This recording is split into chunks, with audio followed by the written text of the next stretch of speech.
Good evening, everyone, and welcome to another It's Alive segment for RPG Reanimators. My name is Lex, and I am going to be running a reanimated version of the scenario 10 by Choya. Our players this evening are going to be Holly and another special guest, Matt Sanderson. Uh, I would like to start off with each of you introducing your characters for the first time. I haven't told you anything about what's going to happen in this, and this will be everyone's first introduction to them. Okay, I'll start. I'm playing Parker Kilgore. She's a young woman in her 20s, a musician with one of the symphonies in London. Um, Likes to think of herself as a little bit more sophisticated than she really is. She kind of comes from a small town, but tries to dress like very like posh and fancy. So, you'll see like the black turtlenecks, the berets, things like that. But yeah, she's a flautist with the symphony. And what would a regular Thursday, September 16th, look like for Parker? Um, so she takes her career very seriously. So she'll be practicing for at least 4 hours a day. And then at after that, hmm, maybe to relax, she'll go to the gym and do that for an hour and then try to just go home and read a book, maybe, and probably practice some more, much to the annoyance of her neighbors. Okay.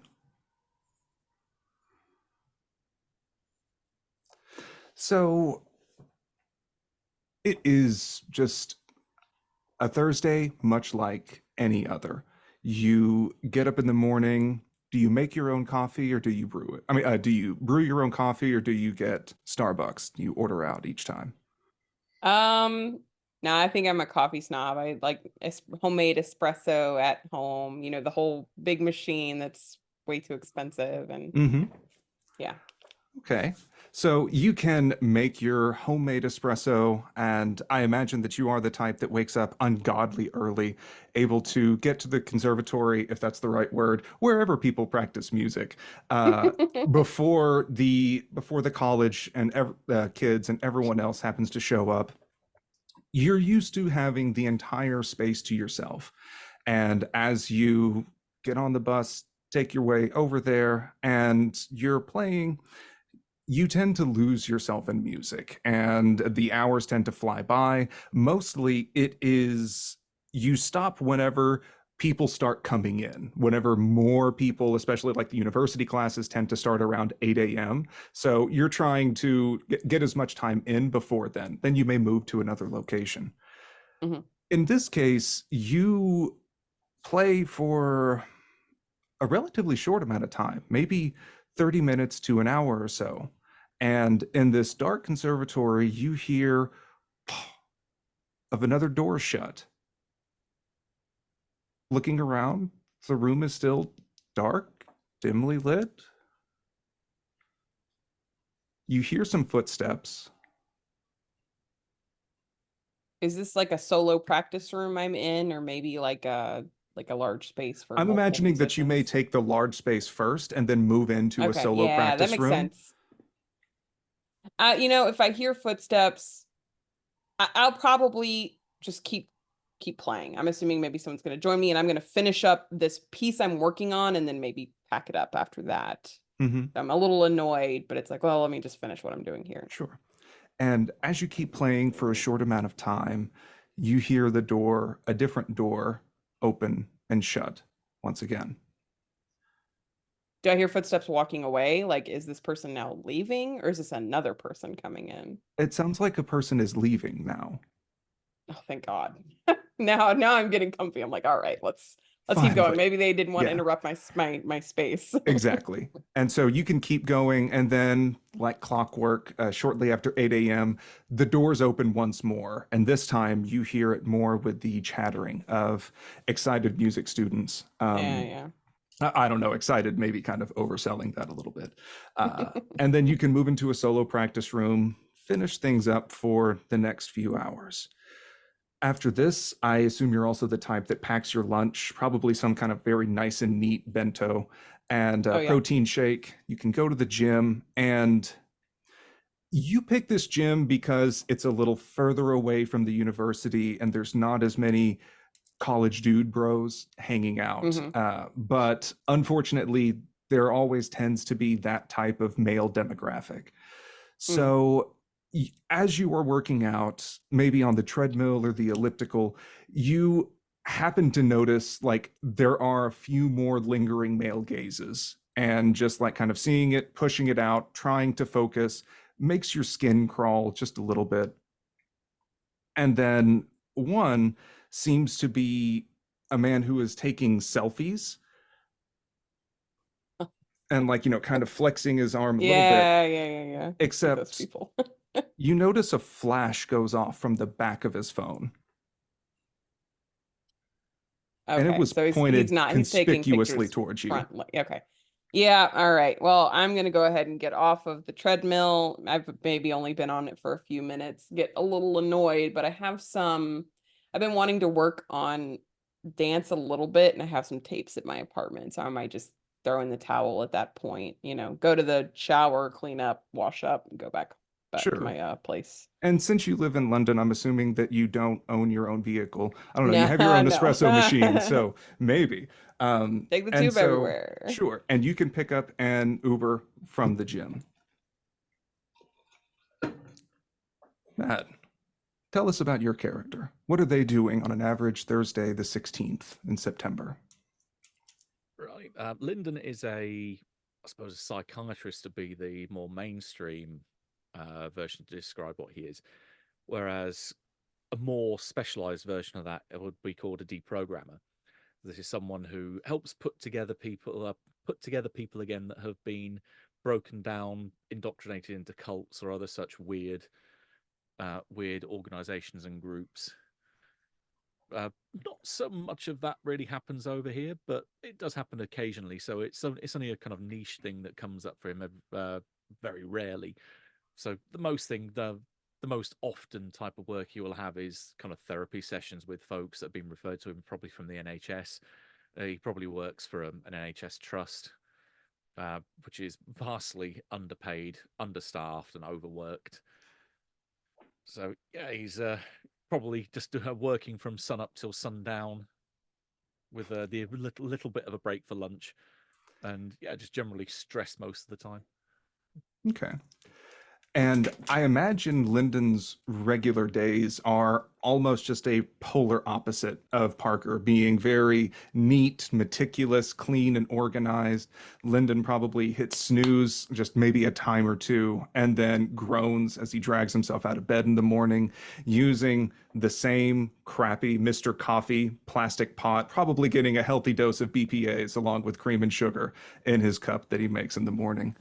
Um, Dragging yourself into the office, it's the same path, the same drudgery every single day. You would hope that dreams would be a nice relief, but even then, they seem to just be more mundane and drudging than the last.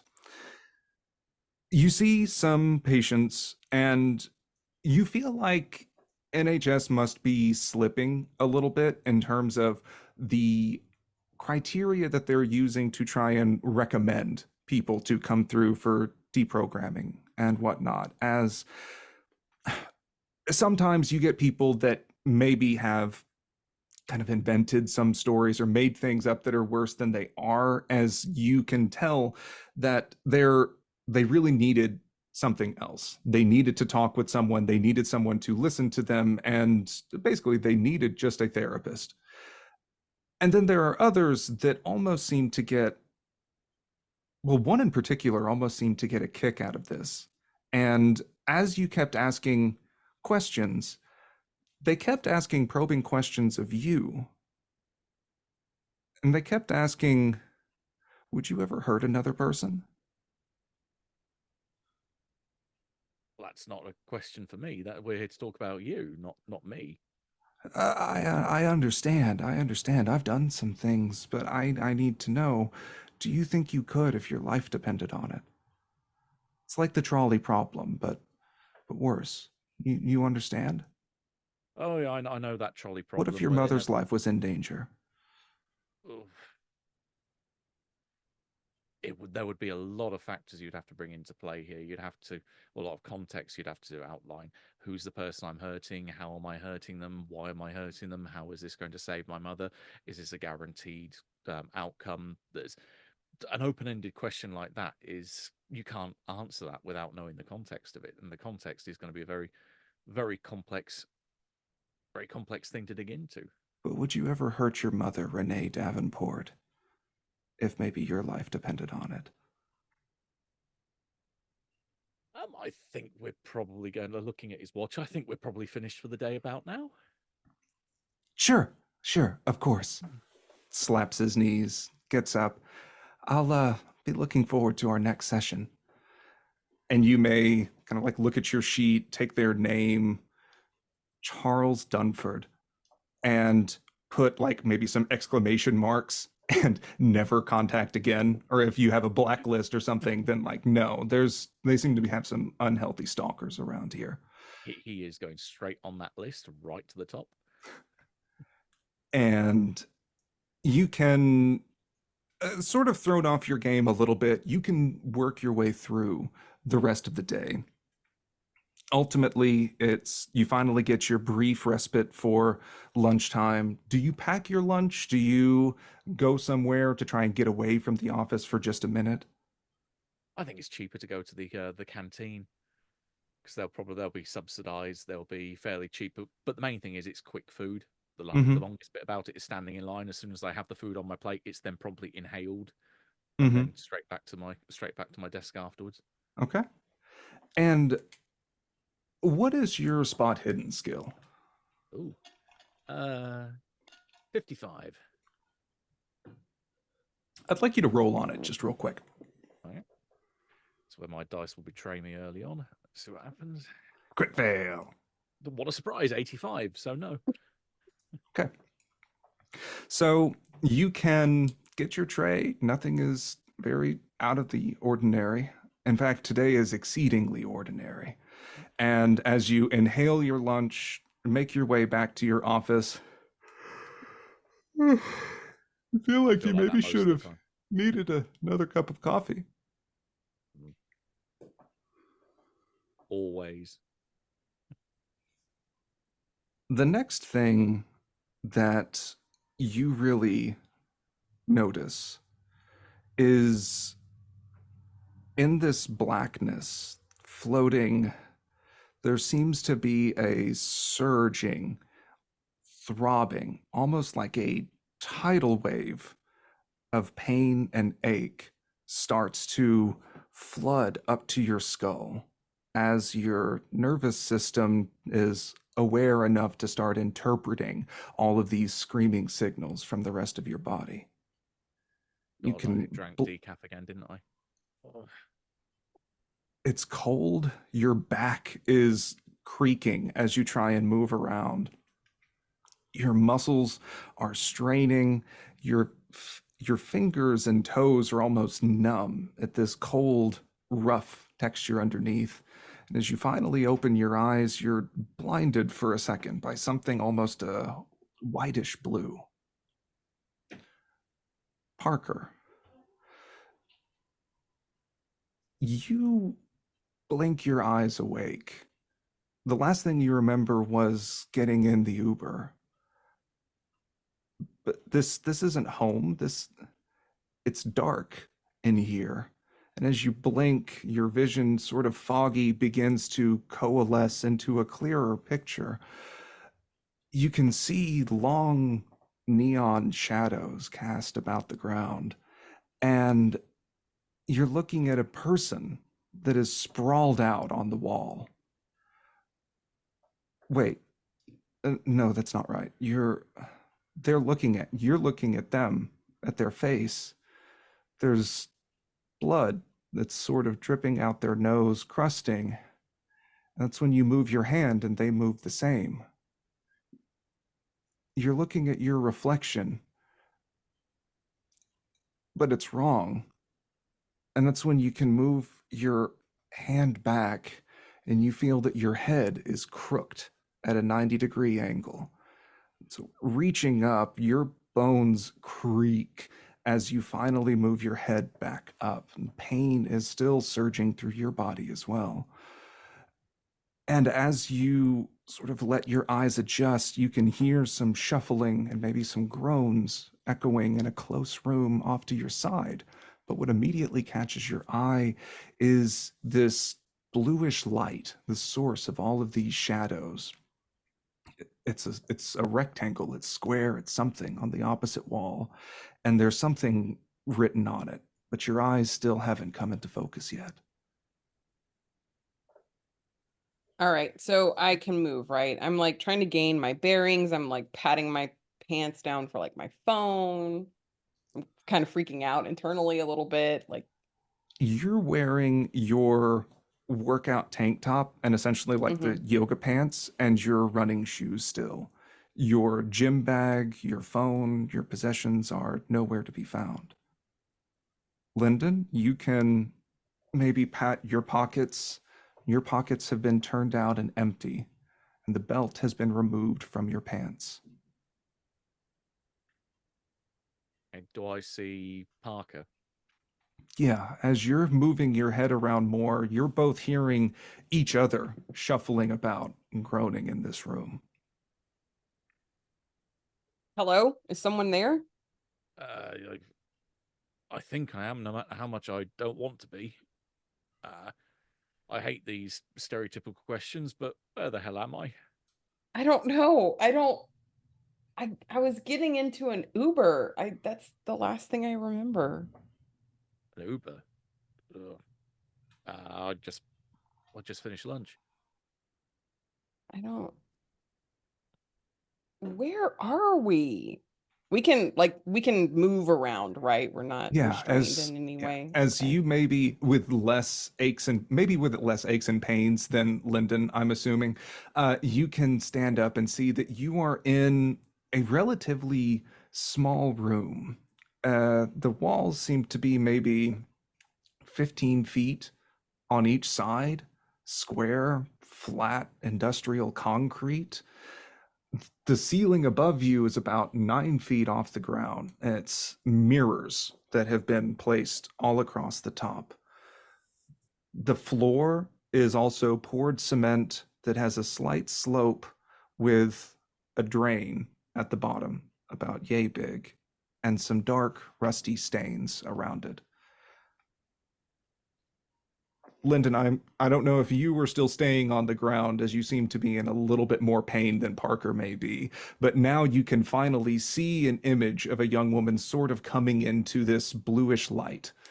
And as both of your eyes are able to focus, you can see that the writing that is on this vending machine, like a soda machine, says the bell tolls at midnight. And it Okay, this has tolls for got to be a the. dream. This has got to be a bad dream. I need to wake up. Oh, I'm gonna. As you said, there's mirrors on the ceiling. Yes. Yeah, it's about 9 feet off the ground. And then you can also see opposite the vending machine, between where the two of you were propped up in the corners of the room, is a red door with an analog clock hanging above it. The time currently around 10:30. Okay. I'm gonna use the mirror to start checking myself over because I'm in pain. I'm wondering if I'm injured in any way, shape, or form. Mm-hmm. So I'm basically giving myself a cursory look over and using the mirror above to catch any part of me that I can't see directly. Sure. You can move more into the center of the room to get a little bit more of this light on you so that you can try and see. The biggest thing that you notice are you have deep, deep bags under your eyes. There are some bruises that seem to be more attributable to where and how you were sitting, as if you were handled slightly roughly, but nothing glaringly obvious. You don't see any like needle pricks or anything like that on you. Mhm.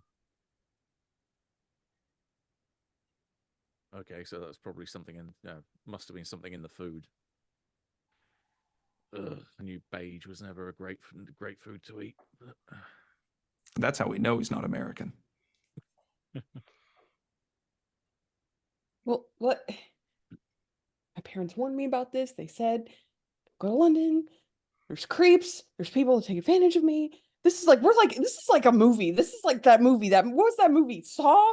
This is like Saw. Is there some creep that's gonna come in here? I'm like, you can panic is rising in my voice. You both now. could give me some sanity rolls. Yeah, this seems about appropriate. I'm all good. Okay. 8 I'm still is a going to success for me. Yeah. Okay. I'm still going to say that this is 1 because this is not a great place to be in. No, And I this is think not it's great at all. reasonable for your heart to quicken. But what's your name? I'm sorry. Who are you? My name's Lyndon. I work in London. I suppose you could say I'm a psychiatrist. Parker. I play with the symphony. Okay, I don't see a connection here. Like, why would they want someone want the two of us? Like, we've been drugged, right? Or kidnapped, or this is a dream. God, I hope this is a dream. My dreams aren't normally like this. I normally just black out. What do they want? Money? And now I'm like looking for cameras. I don't have any money. You don't see any cameras set into the ceiling. The only thing that you can really see that's giving any sign of movement other than yourself is just the red second hand ticking away at the clock. And then the slow, dull hum of the vending machine. And this red door. The red door doesn't make any sound, but yes, you can definitely see that. And actually, Lyndon, as you're sort of standing more in the center of the room, you can see that there's something else that's in the corner. It's on the same wall as the vending machine, and so it's sort of shrouded in darkness. You didn't notice it that much before. But since you're closer, it seems to be about maybe 4 feet high and is kind of round at the top. Like a trash bin. As you can step closer, it looks more like a gumball machine.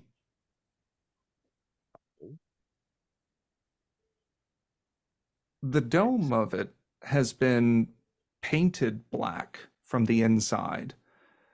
And the only thing that you can really see is that taped onto the front of it is a crudely drawn, it's a crude crayon drawing of a boy with little kind of jagged lines for hair that is using his fingers to thread his mouth into a manic grin, exposing a few missing teeth on the top and bottom. And there are little red drops coming from the ends of his fingers. I suppose this is a dentist endorsement of sugary foods. I'm going for the door. That's my absolute first move. I'm getting out of here. The door does not budge. Even just trying the handle is completely firm. And it feels like a solid storm door. Yeah, I'll probably like uselessly throw myself against it a couple times, maybe try to kick at it, and I'm sure it does nothing. Actually, it doesn't do nothing. As you keep thudding and banging and kicking on it, maybe screaming the cliche of "Let me out!" You can start feeling something radiating off of it. And as your hand hits, you pull it back. It is hot. It is burning hot. And you can see that the red paint on the door is starting to bubble and blister slightly. And you can feel heat radiating off of it. Your hand is a little pink here on the bottom. You only touched it for a second, but now you can feel the heat radiating off it enough. You may need to take a step back. Yeah. I think there might be a fire on the other side of the store, which now makes me really concerned. Because if this place is burning down, we're gonna burn down with it. The longer you wait, you can feel that radiating heat start to fall back some. But it did add to the ambient temperature of the room. So I'll like just gently, gingerly like touch the door. Is it after a few minutes, is it cooled again? As you touch it, there's this kind of tacky sensation, and a little bit of that red paint peels off with the ends of your fingers. But the door is just warm, Hmm. and you can see just the metal underneath the paint.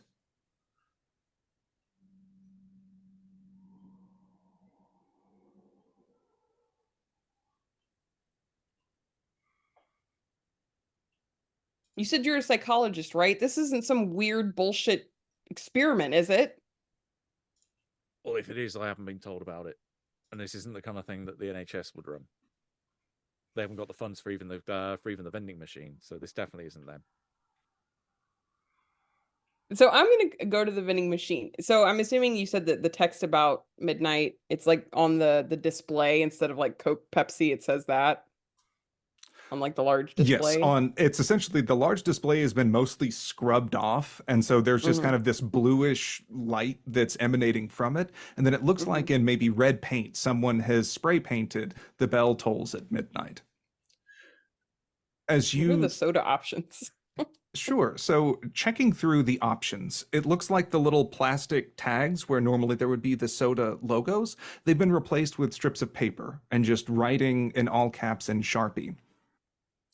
Going down the list, you can see space food for 3 with a little marker that says 1. First aid kit, 2. Painkiller, 1.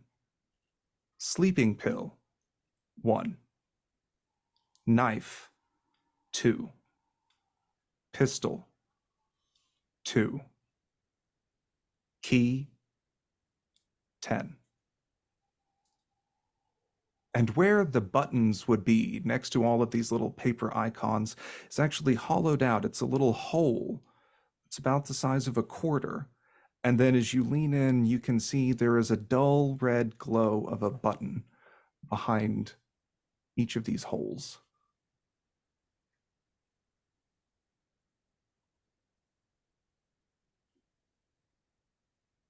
I don't have any money. Like if I press the coin return, does anything come out? Nothing comes out. There's just this clattering in the room. Hmm. Coming from the vending machine or I'm imagining that you're hitting the little, like that metal flapper that's. Okay.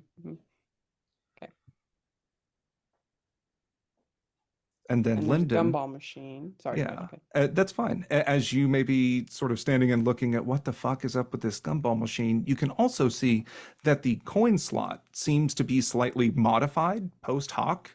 It seems like it was welded onto the front of this in the place of the other one. There is the same little turnstile, but in the places where you would normally put in the money, there is one spot on the left that seems to be shallow and deep, maybe about a half inch in concave in diameter. And then another is it's like a concave sort of bent about like this slot that you could insert something.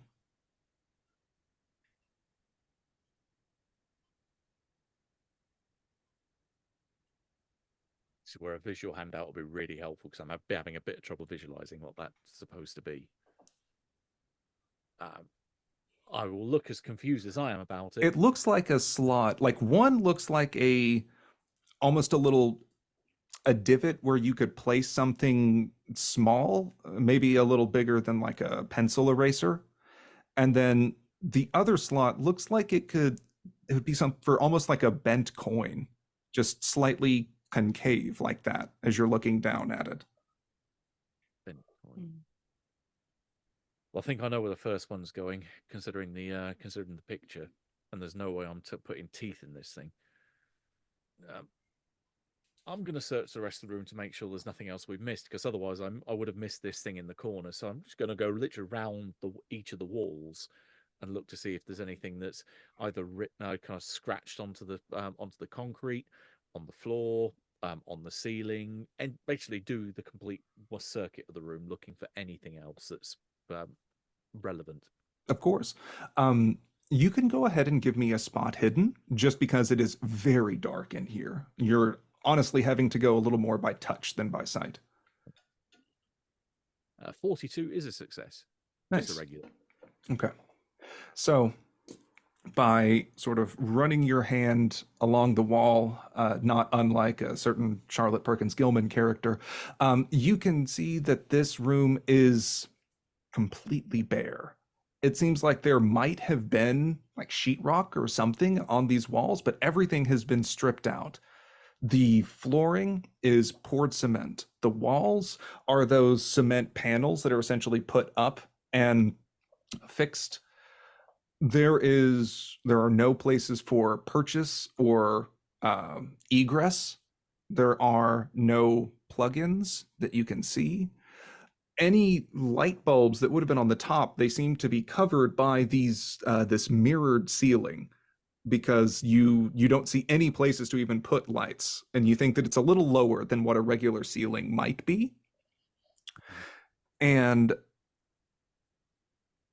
the vending machine is placed very close to the back wall, to the point that you can sort of struggle to get your hand back there, and it would be mashing directly on the plug to be in the wall. Gotcha. Okay, the roof, or the ceiling rather, where this is just sheet mirrors, can I see joins where presumably there are panels of mirrored glass that have been put up there? Yes, I think that you could see some seams kind of going between these. Okay, looking over at Parker and trying not to be too male gaze about it, but I'm going to size her up. I'm wondering how her size is in comparison to me. Am I larger or smaller than her? What's your size? 70. You are larger than I am. I'm Okay. 60, so. Gotcha. I will wander on over, not getting too close, but kind of hands up and then pointing upwards. That Okay, looks like yeah. that looks like it's too low, so I'm wondering if there's a crawl space up there. Yeah. You probably would be better on my shoulders than me on yours. Do you want to I can give you Yeah. a lift up? Let's do it. Okay. Okay. You want to go on top of the vending machine, or do you want me to just lift you up on my Who's shoulders? taller, honestly? Because it's more of a what makes more sense. I think it, especially based on your sizes, it would make more sense for Lyndon to essentially give you a boost. Okay. And then Yeah. Give me a boost. Even though like Lyndon, your back is now screaming even more and having some additional Poor strain Lyndon. put on it. You think you can hear some dull cartilaginous pops as you're trying to lift her up some. I will kind of maybe give up halfway through and then suggest maybe lean up against the wall and do this. And through a lot of muffled cursing under one's breath, you can shakily bring Parker up to the point that your face is a little bit below these windows, these mirrors. And Parker, you can notice a couple of things. First off, the blood that's coming from your nose seems to be dried. And then as you look, you can see on the left side of your neck, sort of only by virtue of the light from the vending machine, you see a little prick mark. Hey, I think, and I'm probably like totally unsteady on your shoulders as I'm doing this, like craning to get a look. I think they drugged me. Yeah, no shit. I'm sorry, Lyndon, hold me still. Okay. And then this is the second thing that you notice is that these mirrors are really heavy, but you can sort of, Lyndon, you get more resistance forcing down on you as you're trying to hold her, but you can, do you want to try and slide it to the side? Do you want to try and up and slide crook it so that it'll fall down? Okay. Oh, crooked to fall down. That's actually a good idea. I am going to do that. Get some broken glass in here. Okay. Yeah. And so you can sort of get it up and then tilt it a bit. And then you may just say timber or something. Heads up. Can't really go any. And Lyndon, there is a deafening crash, and then you can feel like shards of glass sort of spattering up across your pant legs, and no blood or anything at the moment, but there's now a little more reflecting light going around on the floor. This is great. And Parker, you can see as your eyes get a chance to adjust to this extra dim blackness up above, it looks like the rusted remains of a fire suppression system. You can see like rusty pipes with sprinkler heads going down, and they are only hanging up from just some metal, essentially bracings, into the true concrete ceiling. Okay. Okay. Yeah, you can put me down, Lyndon. I'm sorry. I think I don't.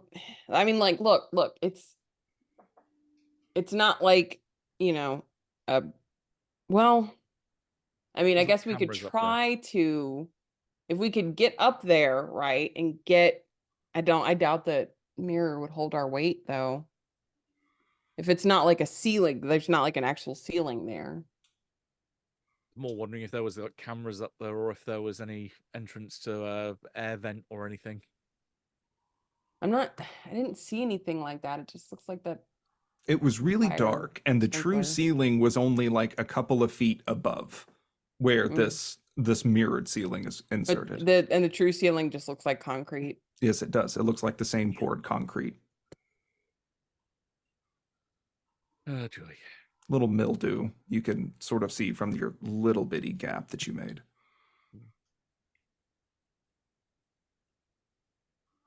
Well, someone had better give us a hint as to what the hell we're supposed to do then.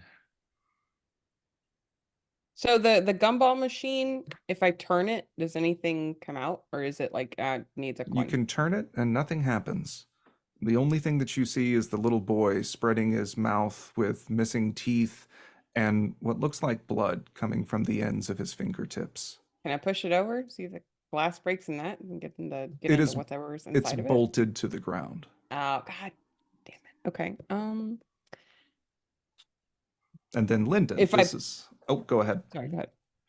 No. I was gonna say, if I push any of the buttons on the vending machine, like, does anything vend? So, to push the button, you're going to need to stick your finger into the holes. Right. Which of these would you want to pick? All right. So I remember food, first aid kit, knife, key, gun. Here, give me just a second. I was copying this list into chat so that you can have this for reference. I should make a handout of this.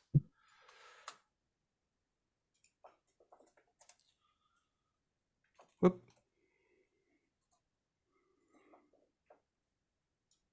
Vamp for me, guys. I'm copying and pasting as fast as I can. So that's all good. As long as that red second hand that's ticking along isn't ticking while we're waiting, that's fine. What? I wouldn't do that to you. Oh, sorry. That's okay. Not all of it. 2 seconds. Space food for 3. Space food's not good. No, funnily enough. Very dehydrated. It's not good. Yeah. I've had astronaut ice cream before, and yeah, it's like eating cardboard. Mm-hmm. Yeah.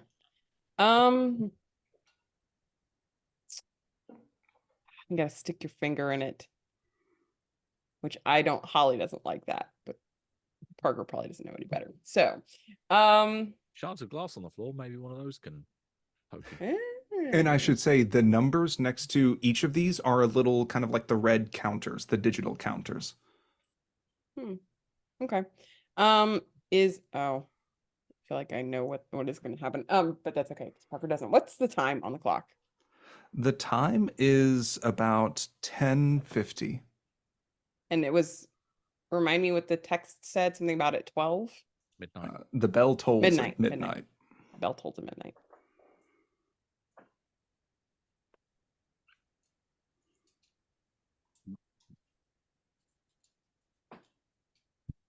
I mean, we want a key, right? And get the hell out of here. Is there even a keyhole in the door? There is on the handle. Oh, okay.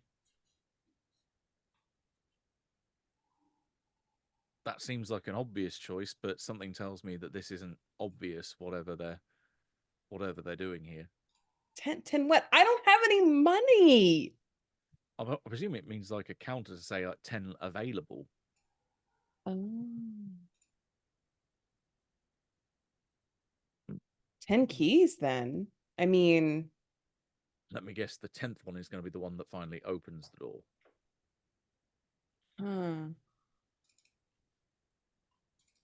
and that creepy picture with the kid. Mm. Well, I'm not ripping out. Well, actually, I will pick up one of those shards of glass very carefully from on the floor. I will start having a look to see if any of my teeth have been Oh. taken out. All of your thought you teeth were are still gonna take your attached. teeth. I was like, I oh, thought you no, were going to don't do stab that. your gums, I was boy. like, oh, don't do that. God, no. All Need of your my teeth hand. are still firmly in place. Great. Well, look, take that shard of glass. Can you stick it in there? Are any of them small enough to like stick through the hole? That sounds like a luck roll. Okay. Actually, oh no, no, I didn't roll for luck. Oh yeah, go ahead and roll for luck if you haven't already. Forgot to Yeah, do that. I have. 7 times 5 is 35. 35. Okay. Oh. Wow, good So stuff. if it's group luck That's roll, on- if it's a group luck that- roll, it's probably going to default to me. It's Then. on you. I'm on 55. All right. I rolled a 94, so no.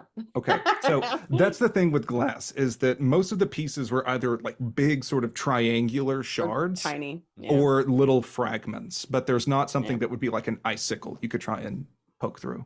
Fair. Okay.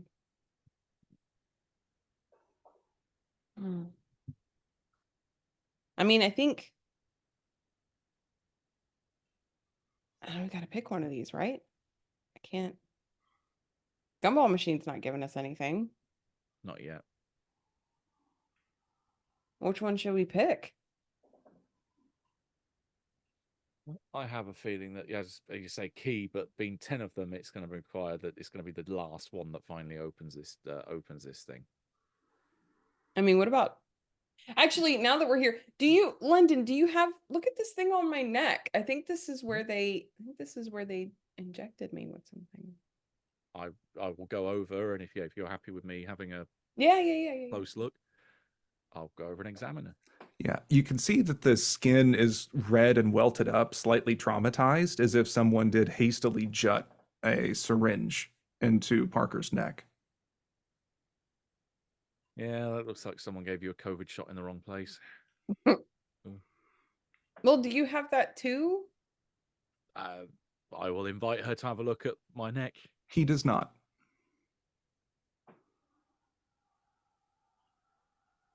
You're welcome to have a look over the rest of me. I'm not particularly shy.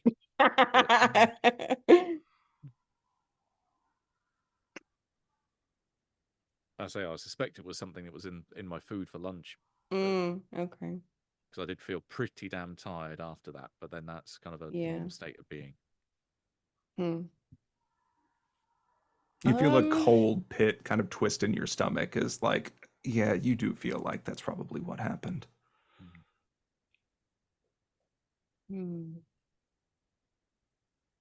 If you want to try for the key, let's try for the key.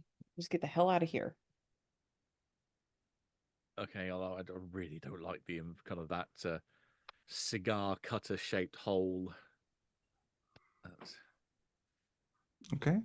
So Parker, are you going to go for the key button? Yes. Okay.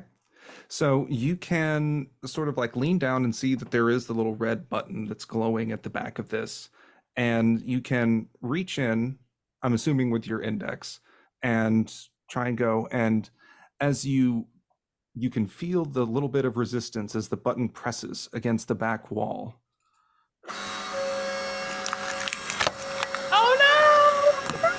Oh no! And I would like you to roll sanity. Take 1 HP of damage as you pull your hand back and blood is squirting from the stump that used to be your index finger. Were you left or right-handed? Right. I am left-handed. Okay, so off the It left doesn't matter. index You play finger. the flute with both I was going to hands, say, you're going to so- get an extra bit of sanity loss for this because, yeah, your career is over now. Okay, so I'm sorry. How much I passed, and how much HP damage do I take, and how much sanity damage? Okay, 1 HP damage, but Mhm. given your career, I'm going to make this on a pass 1d3 san. That's fair. And Lyndon, how did you do? Oh, I need to sound as well. 46 is a pass for me. Okay, that's 0. You were worried that that's what was going to happen in there. Oh, I was thinking more slice rather than crush. That's And you can see that it almost looks like a hedge clipper that came down to sever that chunk of her finger. Parker, you are hyperventilating. The pain is excruciating, and then there is blood slowly welling from your stump of your left hand. Yeah, I'm probably yeah, no, I'm this is very deeply upsetting. I'm gonna take my tank top off and like just try to wrap it around the finger Okay. and just and hold it and be And sad. And while she is doing that, Lyndon, your eyes go over to the machine, and next to key, it says 9. Oh, you son of a bitch. And there's not dispensed anything in the Nope. no. What a shock. I'll But give I it a felt kick it out. when I pushed it, it felt like it was being pushed into the wall almost or something. No, it's the button is sticking out like maybe a quarter of an inch or so. So I was saying that you could feel the button depress. And then once it hit the back, that's whenever it started making that sound. Because you, Lyndon, I don't know, it's probably gonna take me a minute to regroup from this, but you said you could see behind it. I wonder if we could pull it away from the wall and see if there's anything we could do to try to open it up from the back. That sounds like a remarkably better idea than starting losing multiple digits. I'm going to try and rock it back and forth to see if I can start getting only even inches at a time to begin with away from the wall. Okay, go ahead and give me a strength roll. I almost said strength times 5. I will take strength times 5. That gives me like 250 plus. That'd be great. 86. Now 89 is a fail. Okay. So this thing's heavy. Even though it's really heavy, I think at first you may sort of like be grabbing on the sides and you're trying to pull and it's not going. And so you don't feel it budge. You try pushing and it's not budging. And then at the end, you try and just rock it, as you were saying, back and forth. None of it is budging. In fact, you can feel like the little bit of metal, kind of like the attachment shifting kind of inside, just slightly. But this thing feels like it's bolted down. Yeah, this thing ain't moving. Someone bolted it and put it in such a way that it's just literally got the plug up against the back and it's probably bolted on all corners to the floor. You could see, I mean, like you feel like you could get your hand just a little bit behind it. It would be a squeeze for your arm, but there is just a little bit of a gap between the machine and the wall. I would accept a spot hidden roll if you wanted to try and feel around behind it. No, I don't see anything to gain from there, because if it's that small a gap, you can't pull the plug out. There's no space.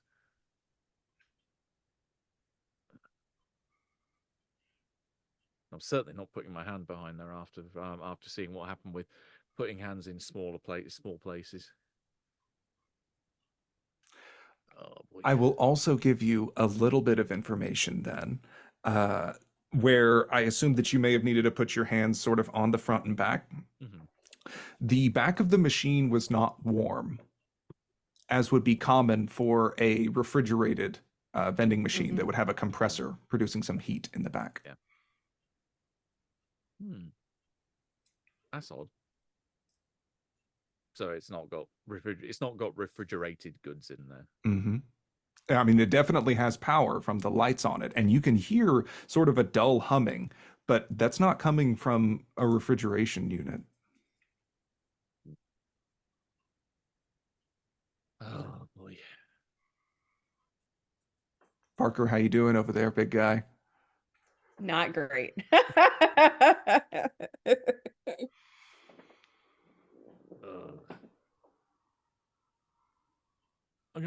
to that door and have a listen. CA, is it still radiating heat? It is not currently radiating heat. I'm going to very slowly get up against it and touch it to make to see what happens. It is now the ambient temperature of the room, yes. Okay, then listen if it's not going to burn my ear off.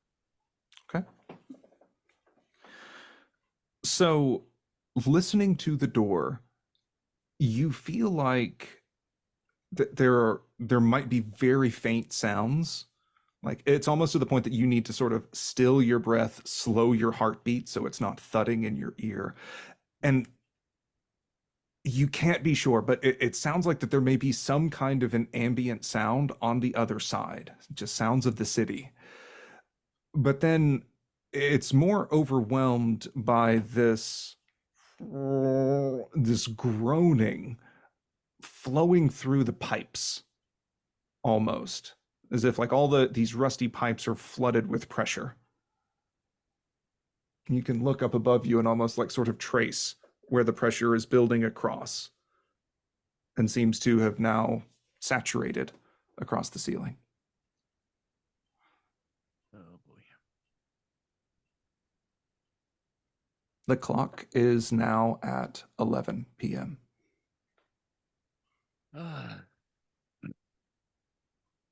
I do not like kind of the Shakespearean reference of the bell tolls for thee, or the knell that tolls.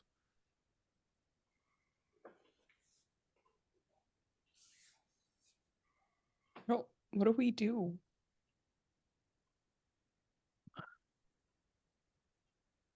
In a kind of almost defeated kind of shake of the head, I'm going to turn back to the vending machine and then start counting going down. So it's 1, 3, 4, 5, 6, 7, 8, 9, 19.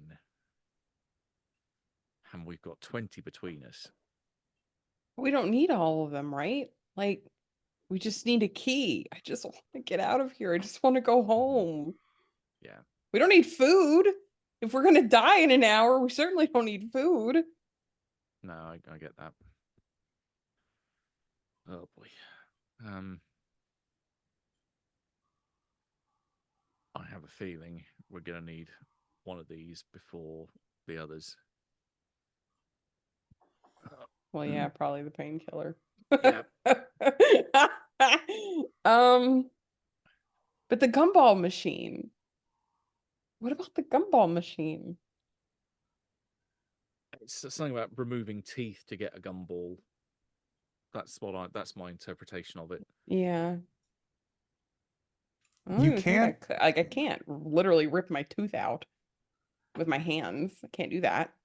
well, especially not your left hand. You also cannot see what's inside of it.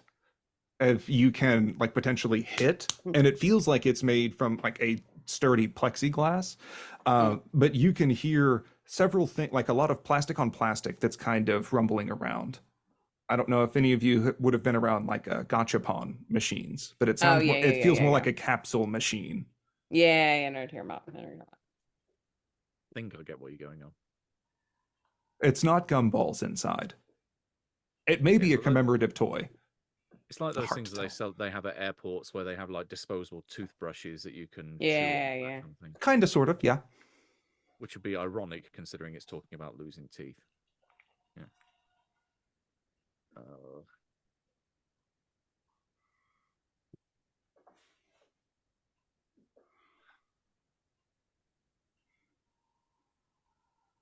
a feeling this is gonna hurt.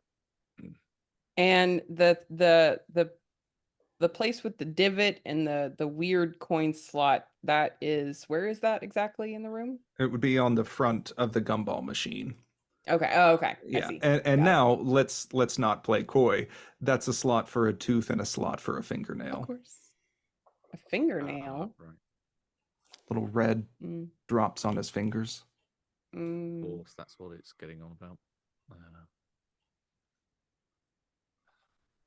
Christ. We don't even know what's in it. That's the problem. Yeah, I know. Like it's If only you would have taken the nail off of your left index finger before hitting that button. Now that's really the 2-for-1. Oh, if only we thought to do that. Next time.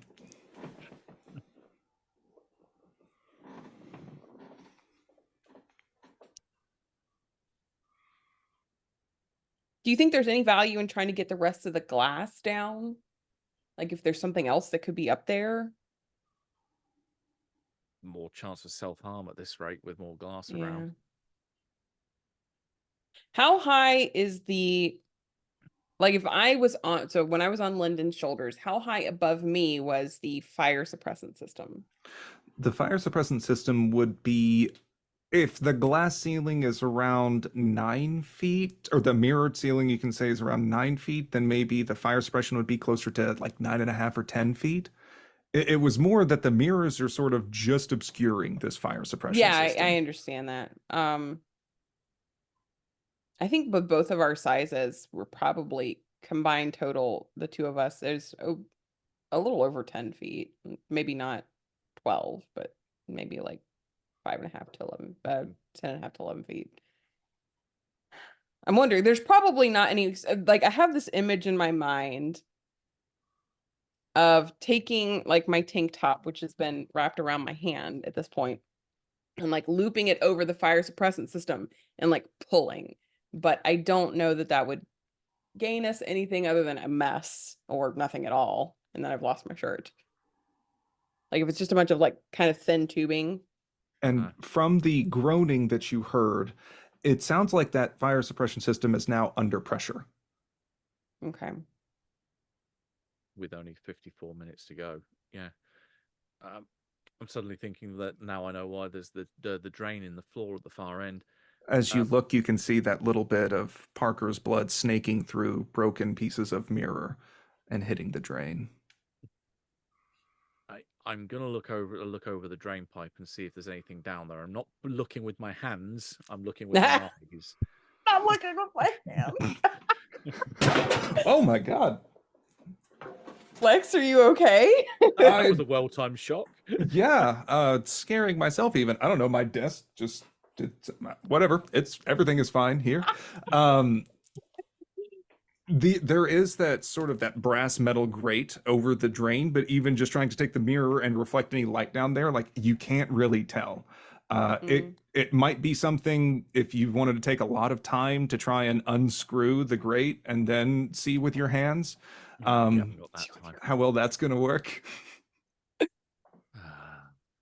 So the vending machine, now correct me if I'm wrong, and maybe this isn't that type of vending machine.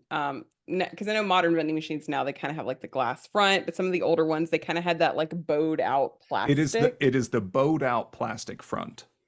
I'm gonna just try to kick this thing in. Like I don't know how like sturdy they are anyway. You know what I mean? Like sure, you can kick. I'm gonna try to kick it. Yeah, you can kick, and the old plexiglass sort of just cracks and breaks. Your foot can go through, and like there's metal underneath. You can keep kind of hitting it, breaking it, and ultimately like you make enough of a fissure across the top that you can grab and then break and wrench it off of the front. The room is a little bit more well illuminated now, as you can just see these bare fluorescent bulbs that are going along the top sides, and you can see the items that are listed on the machine are behind this kind of rusty grate underneath the front where the sign of the vending machine would be. Are there like screws in the corners of the grates? Because I'm going to be stupid and take a shard of glass and start trying to like, wedge it in the screw. No, there's no screws. This looks like something that was intentionally added. Like welded on it or something. Yeah. And you can see that there is, so like you can see the first aid kit. It seems like there's a little gotcha ball that has, you can't really see much in it, but you see some in two of the slots. You can see what looks like maybe a combat knife or something in one, and then a revolver behind another. And then towards the bottom, as you're kind of looking, you can see a single key glimmering just a bit in the fluorescent light. With presumably 9 empty slots above below it. Or are there Sure. 8 now? Yeah, I wasn't keeping track, but yeah, no, it's you can essentially see uh, all of the items that are listed. You can see where they would be in this machine, and it seems like that there are multiples of some of them, but not of others. You only see the one pistol. I mean, supposing that you maybe wanted to get two and have a shootout at the OK Corral.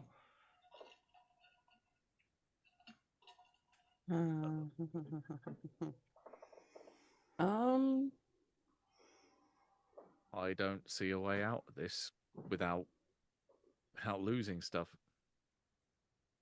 yeah, I was thinking back, you were kind of peering behind the vending machine. But I don't see, I guess like turning it off wouldn't help, right? Because I'm Worst kind of thing like hap- peering back there now too. I'm like, could we?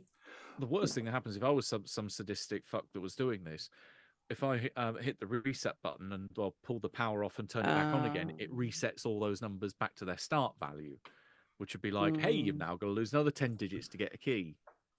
Writing things down. Don't Ah! worry about it.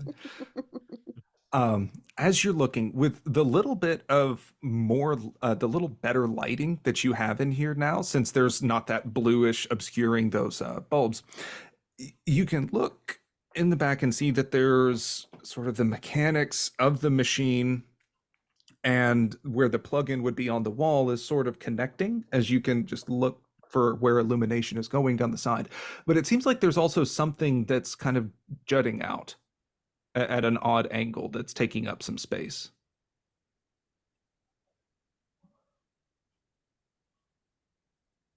Okay. Can I take a shard of like a longer shard of glass, like get a grip on it with my shirt so I'm not just completely cutting up my hand, and maybe stick it back there and see if I can, what the hell is that? Sure. You can poke it with a glass stick, and as you do, it's sort of, you hear a metal on metal kind of jangling, and then a clatter as it falls to the ground. All the numbers are still the same on the front, like All the numbers are Keith still is the 9. same. Mm-hmm. Can I try to get it? Whatever Yeah, clattered you to the can. ground? Yeah, you can. Maybe with some more than a little trepidation, and like get your hand under. As soon as you feel it, pull it right out. Yeah. And it is a set of rusty pliers. God damn it. For the teeth. Yeah.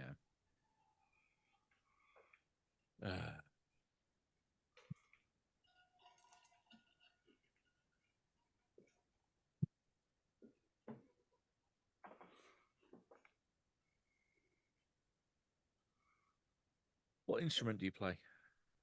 The flute. Well, not anymore. It requires 10 fingers to play the flute. Yeah.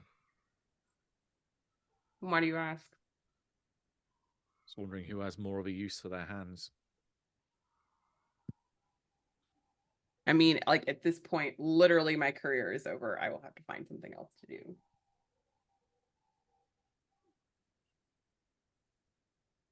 I mean, if you could get out of here quick enough and maybe get police in to crack open this machine, they could possibly reattach your finger. That's true. Well, in fact, that could be the same for all of us then. Well, all of us, both of us, I mean.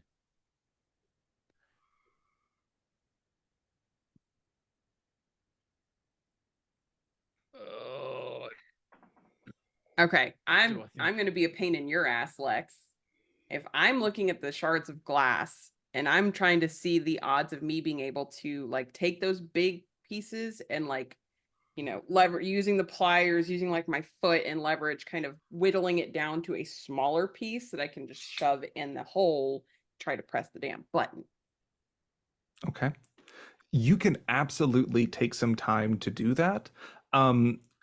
Given the perhaps slippery state of your left hand and the delicate nature of what you're doing, I would like some sort of a roll, if that would be dexterity. Totally Just, fair. I feel like there's more than a little chance of failure here. Just to see if you For a nick yourself a musician, my little bit. dexterity sucks. Okay, let's see. I'm probably I'm a gonna very end up good flute spending some player. luck on this. Oh, 5. Whoa. Wow. With that, you're able to essentially just kind of snap, kind of like your I was trying to think of an analogy, but I got nothing. You can definitely snap the edges off of these pieces of mirror. It's going to take a couple of minutes to do it, especially being careful. Right. Actually, no, this makes perfect sense because you can use the pliers. The pliers will be a Yeah. lot better to try and snap and get something that'll fit. Lyndon, are you doing anything in that time? I'm waiting to see if this works because Okay. at the minute, yeah, I'm contemplating which of my fingers to lose otherwise.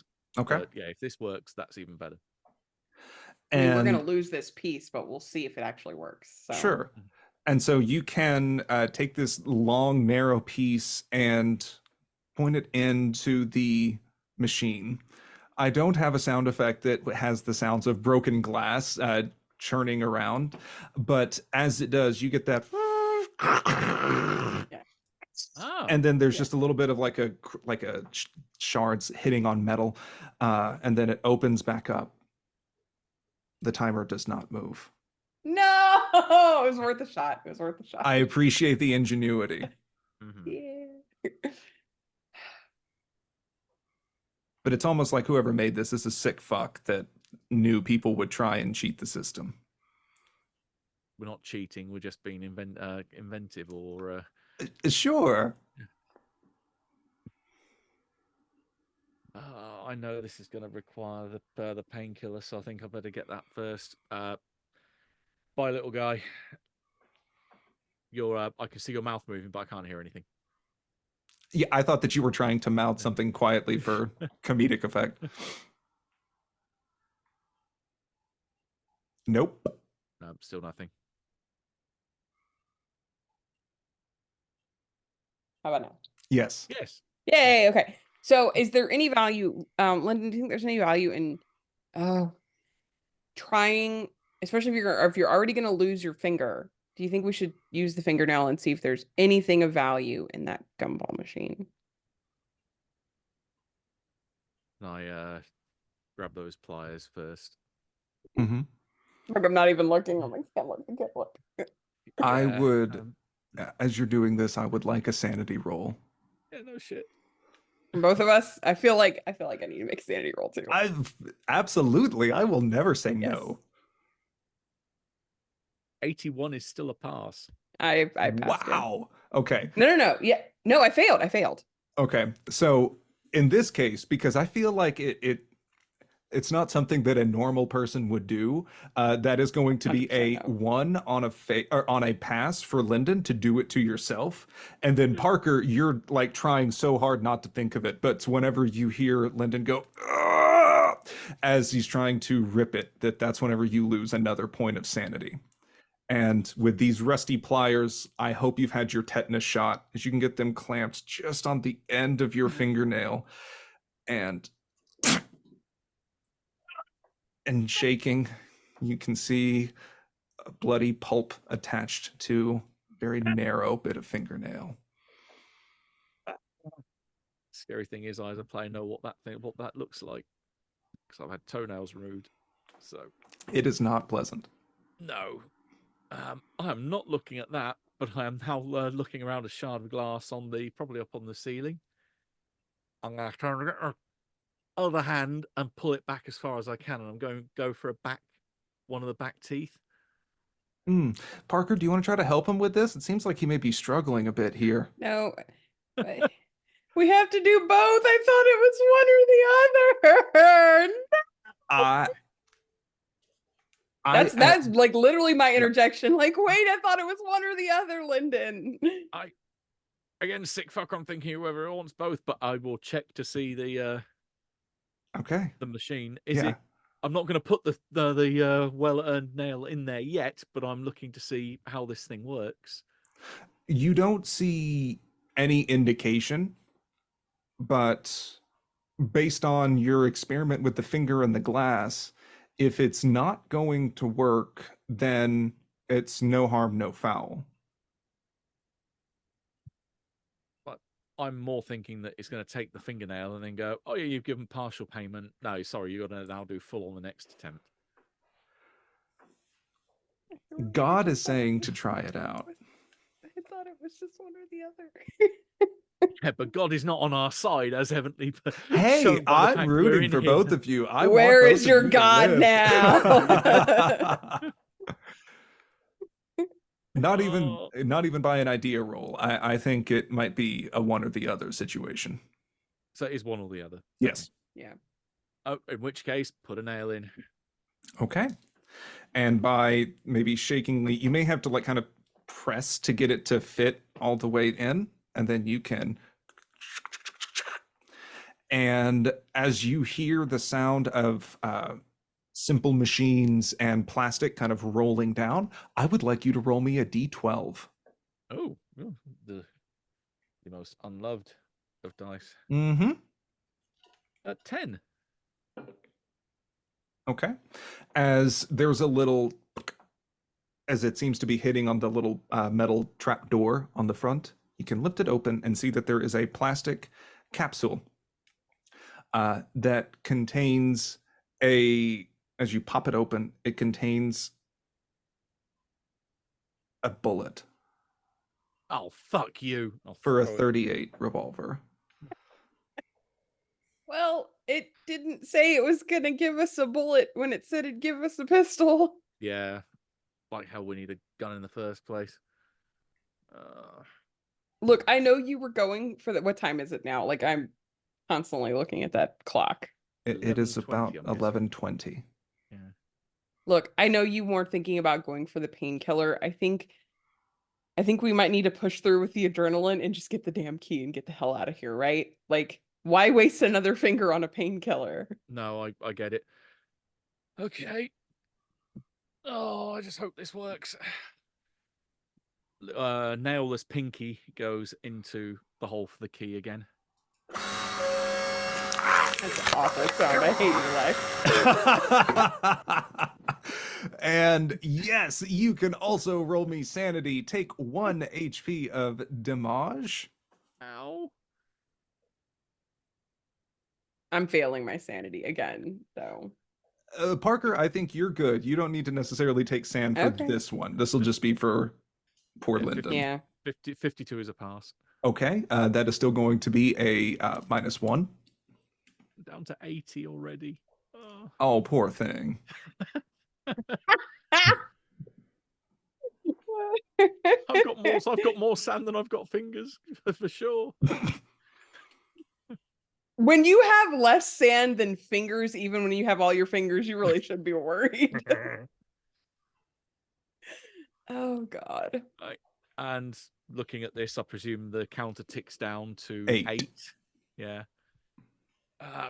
Pulling back the thing, probably maneuvering fingers best I can, and now it's going to be this little guy that goes in next. Oh my God, he's just going in. Do you want to try to take the nail again or not so much? We don't need fucking well, do we need bullets or whatever the hell is? You know, the main joy of these kind of capsule machines is never knowing what you're going to What's get. in there? The thing is, it's going to hurt every time, and I can't. Well, I didn't take any hit point damage from removing the nail last From the time. nail, no. I don't necessarily think you can die from nail removal. It just hurts like fuck. It just hurts.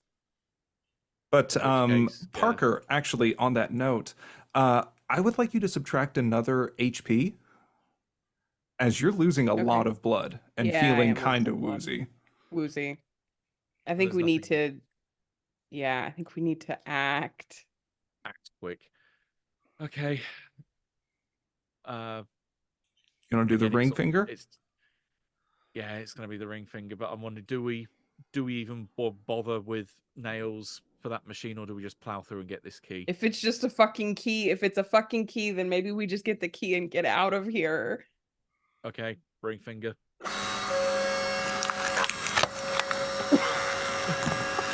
7. The fucking worst. Motherfucker. I presume another hit point.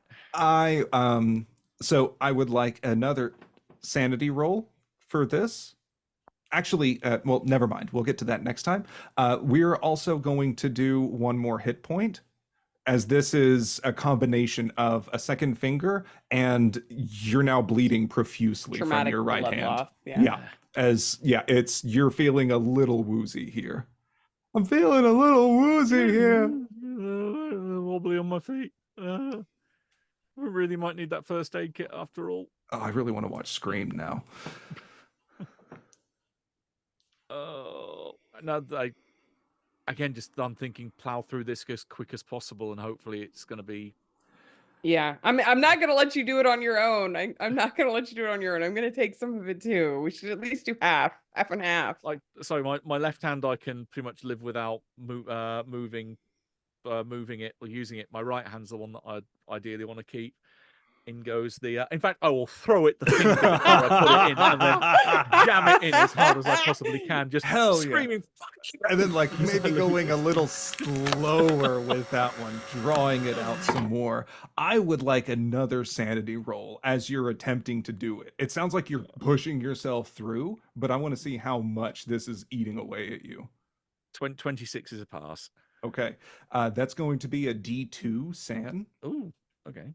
As your instinctual, like, self-preservation responses are screaming at you the whole time.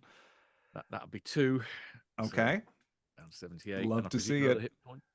And so no hit points for that one. Okay. I'm essentially, I don't think you can die from losing fingers, but it's more the blood loss and kind of building sensations in there, trying to balance with HP that way. But as Lyndon may be kind of fuck, and kind of whimpering to himself, that's whenever you notice, Parker, there's another slight sound.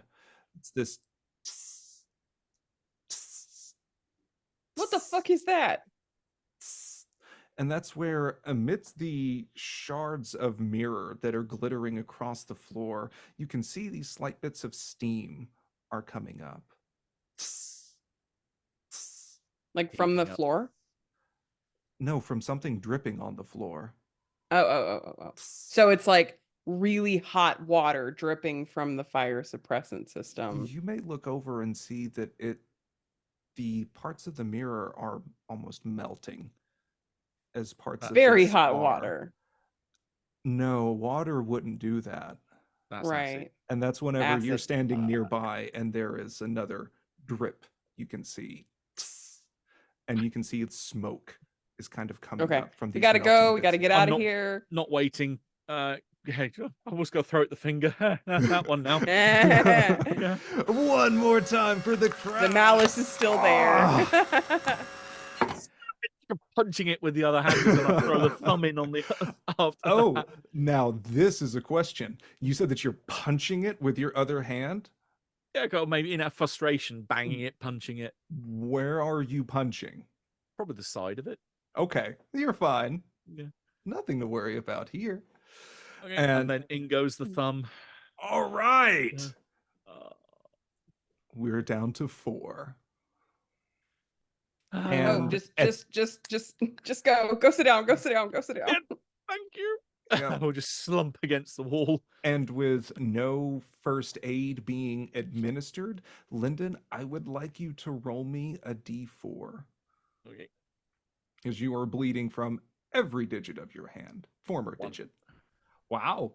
You may have taken a little bit of your shirt and kind of tied it into a part tourniquet, part bracelet for your new lovely stump.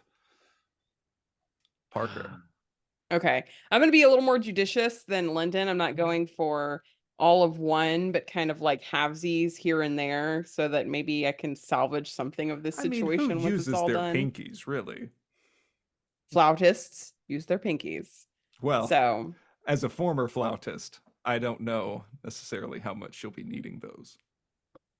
Look, I am deeply in denial and searching for any scrap of hope. So I'll do like kind of onesie twosie every other finger kind of situation. Okay. So if I did this one already, I'll probably do like right there for you, Lex. I'll do like this one, like these two. I don't know, just like not all in one hand. Now You could this always time, oh, go ahead. you will always hopefully stay as a brass player if you keep the three. Yeah, just Oh, keep yeah. these three. Parker, I would like you to give me a sanity roll to force yourself to hold your finger in there. Yeah. Okay. No, it's a fail. Yeah, it's a fail. I want you to give me a D4 plus 1 at the D4 madness of everything. You're still hearing just Parker 2. swear. Okay? And there may be a scream and a whimper echoing through this closed room, punctuated by the tss, tss, tss that seems Yeah. to be speeding like, up slightly. 3 more, 3 more, 3 more, 3 more, 3 Three? more.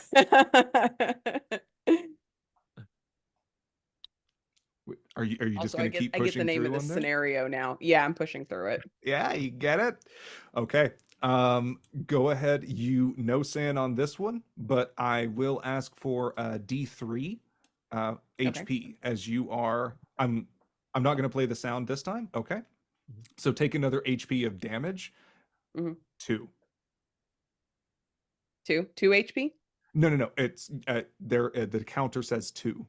Oh, okay. Keep going. We're gonna keep going. We're getting out of here, Linda. We're getting out of here. Okay. Give me another sand roll. Quickly. That's a pass. Okay. This is still going to be 1d2 as you're going to pick the opposite ring finger and just feeling this now clotted blade of the machine. It's getting duller almost as more pulp and meat is just kind of clinging to the sides of it. The counter now says 1. Okay, we're just doing it. We're doing it. We're doing it. We're getting the fuck out of here. Pick your final fingy. Holding her My hand in fingy. mine. Yeah. A pinky. Okay. A little pinky. Both of The your right lives pinky. can be saved by a pinky. And once more, for those at home, as you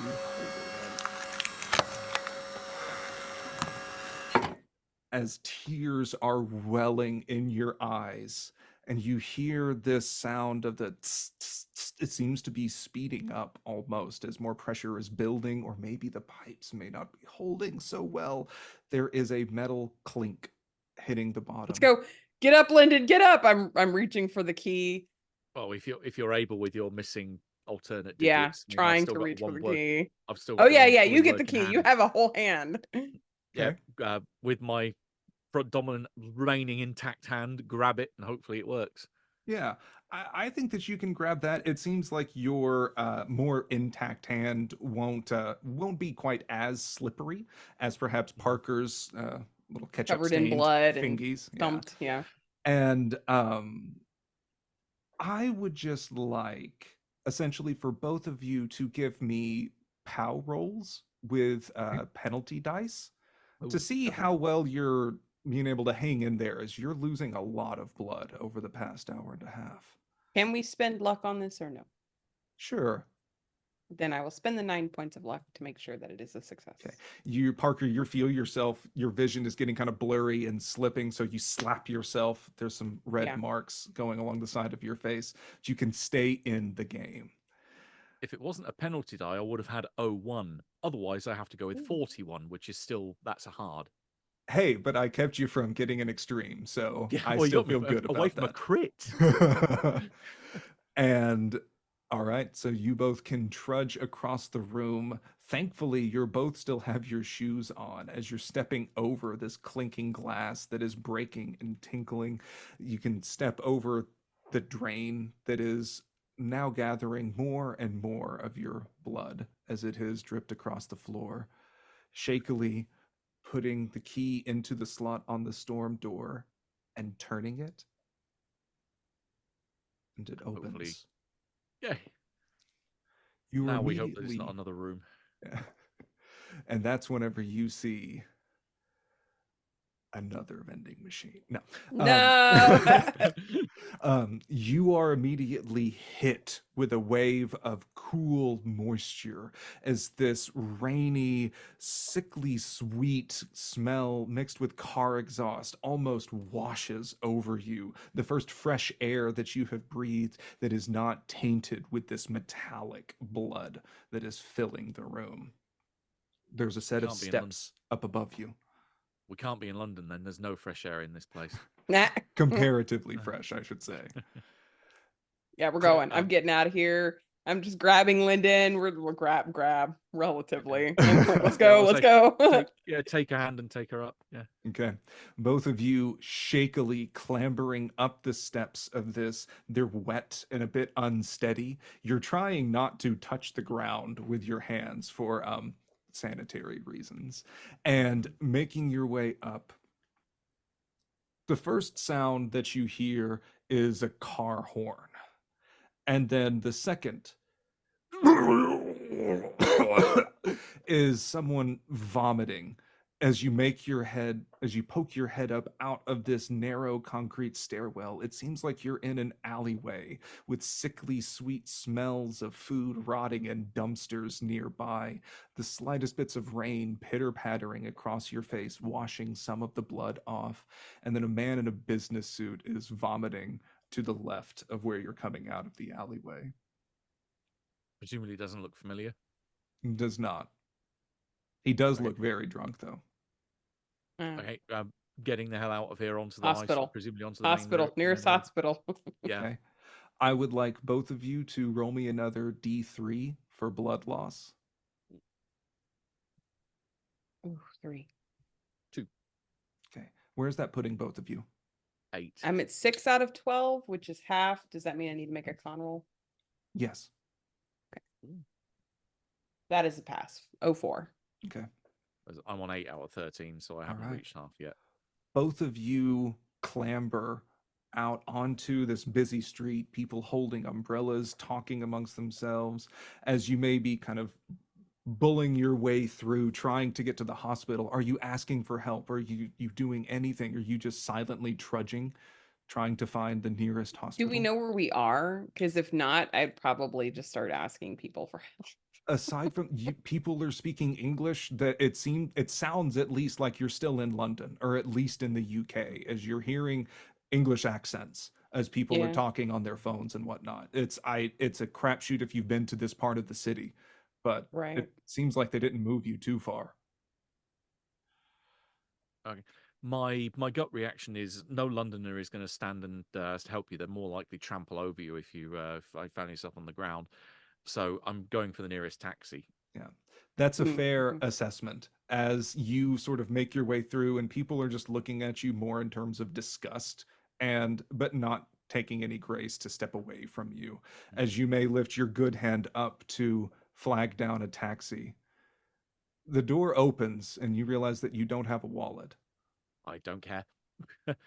I'm not going to intend on paying when I get there because they'll ask for payment when they stop.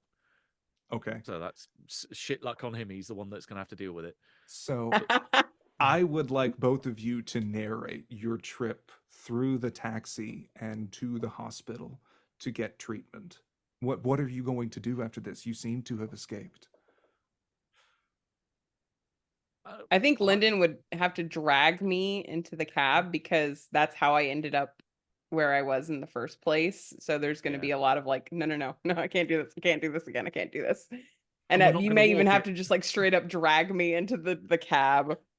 And yeah, nearest hospital. I'm assuming, yeah, like I would ask for the police. I'd tell them the entire story, and I don't know, like maybe they'd go check it. I don't know, like that's Sure. up to you, Lex. Yeah. But No, yeah, we just try to can- get as much medical assistance as I could.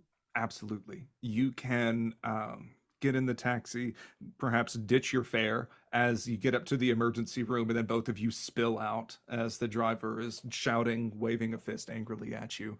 We can get to sort of a montage as you burst in through the emergency room doors. Both of your hands are just ruined red messes at this point. And you can see getting treatment. There's both of you in hospital beds, perhaps talking to police officers, standing sternly over the top, telling them where you came from, what happened, where this room was, the local landmarks of the street that you picked up the cab from. In the days that follow, the police ask for you to come in for witness interviews, and they show photos of the room that you led them to in question. The photos, while color, might as well be in black and white, as everything inside is a melted, ruined mess. It seems as if the acid coming through the fire suppression system burned everything clean. Only the bare skeleton of the vending machine was slightly propped in the back of the room. Only the base of the gumball machine is sitting in the corner. Your fingers were not salvageable. Any DNA evidence has now been washed away. And I think that is where we're going to end it.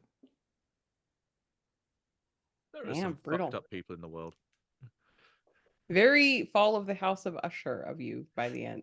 Thank the you. end Yeah, there. that was my addition. So, getting into differences with this. The original scenario, I believe, is pay what you want. You can get on Drive-Thru RPG, and I really admired for the simplicity. It, as written, has much more of kind of a poison soup tilt to it. That like there's much more of a supernatural aspect, that you can hear voices and clamoring and things behind the mirrors, and kind of like poison soup, that the door would act weird. There would be blood running down the walls as the time kept going, and I personally felt like this could cater much more into pure mundane horror. And so, yeah, after seeing Fall of the House of Usher, that was what was going to happen when the bell tolled midnight, is that was all going to flood into the room, whether you got out or not. And then, yeah, so the machine, as written, like it just kind of takes your finger as sort of this void. But yeah, I made that sound effect right before this game, and I was pretty proud of it. So being able to get that and just chomp it off. Yeah, no, any questions y'all had? Is there any explanation to any of it, or is just what it is? It is what it is. I would like to kind of mull on this some more and make more of a Jigsaw-esque character, because something that I feel is missing from a lot of Call of Cthulhu is all of the bad, or almost all of the bad guys are like, it was because of the monster, it was because of the old one. And I think that there is something so much more terrifying about just the boundless pit of human cruelty, that it could just be someone picking people up and subjecting them to this without a real reason or apparent motive. Some of the other items on my little D12 table for the gumball machine, you get someone else's tooth. You can try again. You can get a stained pack of razor blades, which you didn't really need. You had plenty of sharp objects around. You would get a pill, but could not tell what it was. So there's an entry for a sleeping pill and a pain pill. You can get gauze for a one-time first aid use. A rotting finger was in another. I'd use it. Fuck. Like, And put that in there. You push that in the hole. Nathan's idea was to add a placebo pill that would either be a placebo or Viagra. And then one would be a neatly folded Polaroid of the other person in the room, like whoever opened the machine, they would see the other person, and then the other would be a crumpled Polaroid of whoever it was that was opening it. So that was also why I wanted to do the little bit of introduction with your characters, to sort of give some opportunities that people may have been following or watching you or something, to give potential options for who may have drugged or snagged you. Oh, and a severed toe was number 12, which would not have triggered for the vending machine. I'm glad I didn't try it. I was thinking about it. I was like, I don't need my toes. It'd be a question of if it could reach the button far in the back as well. It's true. Certainly, my big toe would not fit through that kind of hole. Oh, that was suitably This was interesting. disgusting. Thank you for running it. Yeah. Sure. I hope you all had fun after a fashion. I did. Yeah. Yeah. You know. the most fun I've ever had while not being able to do anything interesting with my left hand ever again. I can say I have never been flipped off that much as a GM while running a game. So I guess, yay me. Have you, or how many times have you run this? This is my first time. Oh, okay. I was gonna ask if anyone had ever like try to do anything other than go straight for the key, right? Like, does anyone think it's worthwhile to try to make Sure. those sacrifices? So Nell ran this for Nathan and Alex as a pair. Mhm. I think Alex was playing a politician, and then Nathan was a reporter or something like that. Mhm. And this may not be a surprise to those in attendance. Alex just straight up brawled Nathan's character, bashing his head against the wall to knock him unconscious, and then started jamming his hand in there to take the Yeah, I guess fingers away. that's a way to do it. Yeah, that's God Alex. damn, Yeah, Alex. Alex had postulated that, The like, Alex to Sun special. yeah, to say that you were going to get a pain pill, but take a sleeping pill for the other person, and then give it to them to knock them out. That way, you could keep doing and all that. Yeah, and I guess that makes sense. I was wondering about that. I was like, Yeah, there's a yeah, significant risk of PvP in this, so that's why I was curious. But you two are so nice that, like, all of you were just trying to trade off 5 and 5. So one change that I made in this, and I'm really curious to get your input on it.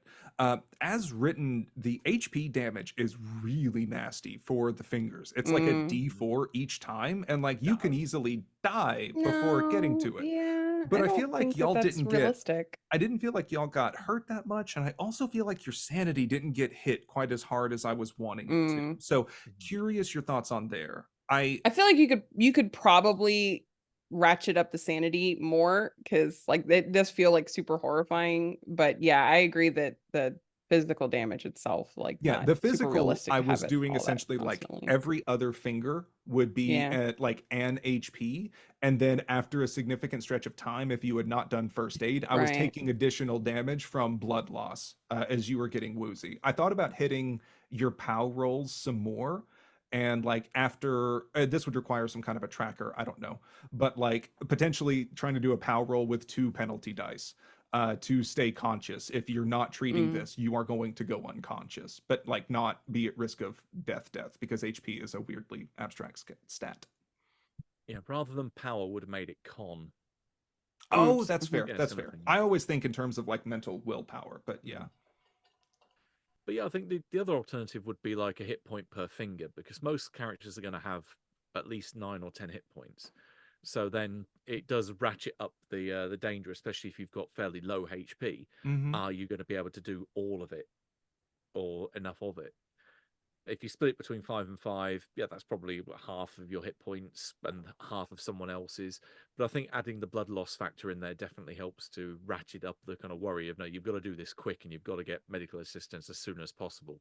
Yeah, that was like sort of the epilogue I had is written. I was really imagining both of you would like be barely conscious, kind of clambering out, and then pass out in the alleyway. Then we could have basically the whole hospital scene play out from there. Is I always just like the image that you kind of that John Wick-ish image where you pass out just on a sidewalk and then people just walk around you, no one's stopping to check or anything. That's London. Yeah, but okay, so you would do -1 for each finger, and like which I agree. I think that getting something to make players sweat a little bit more, that like, oh fuck, I could die. And okay. Any other thoughts y'all had? Again, I hope that y'all had fun, and I'm happy to. Is this written only for 2 players? I'm curious about that. Yeah, we talked about in our Choice Cuts episode where Alex covered this. We had talked about potentially bringing 3 players in, but like you would need to amp up the costs of each of the items that are in the machine. Something else that I'm considering doing. I had the knife and the pistol as 2, but I'm probably going to lower those to 1. That way, it's very much the first aid kit is the next expensive thing with costing 2 fingers. And then, of course, the key is 10, but everything else might be 1. I didn't know what you thought about that, because it felt like it was immediately too expensive for either of you to consider. I think like neither one of us had considered going PvP, so it didn't matter. Very fair. Yeah, exactly that. Admittedly, playing someone with a medical background, it's still that you kind of got that whole do no harm thing. So I was even contemplating, am I going to take all of the rest of the 9 hits after Parker had lost the index finger? If you wanted it to be a little interesting, you could pull a little like Uncle Timothy's, like make it 2 people that don't like each other anyway, like give them a little background. or to make it harder, two people that do we like each other and then kind of like turn the screw a little bit. You know what I mean? Well, Like, and that's what primary intent with this is for each of you to develop characters totally in isolation and just right, like kind of we decide what city we're going to pick in the beginning because like it doesn't really matter, and then that way it more relies on your role play of each right. character, like what their reactions might be, because I think that it may be more interesting if you don't have a history and just like if you have a wife and kids and you're like fuck this guy and immediately attack them, which is what Alex's character did. Since he was a politician, he's like he was asking Nathan's character all of these questions like, so what's your job, what's your life like, because he was Mm, doing a calculation of how much is this guy's life worth compared to mine, and the ultimately Alex the Sun answer was special. yeah, it was not much. So Nathan was, in a word, unlucky to be in a room with him. Hmm. Yeah, I think like it just like it would be to me super dependent. I think most players tend to try to veer away from PvP. I know some folks do, but like I've talked to Keith about this a lot too, and he's like, God, I hate PvP. Like we played um what's it? Dockside Dogs. You know Mhm. Dockside Dogs, right, Oh Lex? yeah. I Oh yeah. don't actually. I Okay, have well, got they're not brother gonna plays spoil it. anything, Okay. but like there is a high potential for PvP, and it really just kind of and like Keith and I almost got into it, and then we were talking later, and he's like, I just didn't want to be that guy that starts the PvP because like nobody likes that guy, you know? So from a metagamey perspective, a lot of times people are just hesitant to be that guy. Like, okay, I'm gonna fuck Matt. I'm going in right now and I'm gonna beat his ass and I'm gonna use his like some like there's a lot of folks I think that just hesitate toward that. So if you wanted, I totally get the like clean slate, you're gonna make characters, you don't know each other and you don't know anything about this. So it's like you can play whatever you want to play. I think that you could potentially like mine it for more interesting role playing by like forcing not well not forcing but saying like you guys are connected in some way and it could be that you hate each other and it could be that you love each other. You need to make that choice. That was what I really intended with the photographs in the gumball machine. Truthfully, I should have just had that be the one that you rolled, Matt, because I was really thinking of a way to seed paranoia in those, that maybe the photograph has both of you in frame. Or if there would be some kind of like both of you wrote pretty like clean characters, but like if any of you had been kind of sketchy or had some kind of bad event in their past, I was going to try and improvise a way to potentially implicate both of you in each other's lives, but you were just not aware of each other to give like, Mm. but let you all try to come up with some reasoning. I think that I can definitely do that better next time. Or maybe have the Polaroids be kind of hidden around in the room. Like maybe that's Yeah. another thing on the back of the machine. I don't know. Like you could there's the thing is like I can see just kind of going in simple like because there's like a beauty in the simplicity of the scenario of just being like complete sanity loss and the suffering of two people who have to try to make it out of here. But or you could do the Saw thing of like play mind games and like this person, you don't know them but they are connected in some way to Mm-hmm. you in a way that is like unsatisfying basically like some terrible life event. 'Cause I think the first Saw movie was like that, right? Like Yeah. the two guys had a connection to each other and neither of them actually even knew it until Right. And like it like was that's what I was revealed. trying to aim for and to try and Right. improvise a bit more organically. I think that Mhm. that could potentially be something, maybe if I think of some questions to essentially ask you two before the session to give some inspiration for like potential backstories or something in that Mhm. kind of warm up everyday scene before you get Mhm. snatched. I don't know. But I There's definitely agree. It's I wanted there to be a little bit more like tension or dynamic so that you may feel threatened by the other person. Right. Right. there's something that's it's a little trick that's pulled in a similar kind of film, not in the quite the Saw kind of vein. I don't know if either of you seen it, called The Killing Room. That I don't sounds think I so have. familiar, but I Um, don't think I, I have. I recommend it.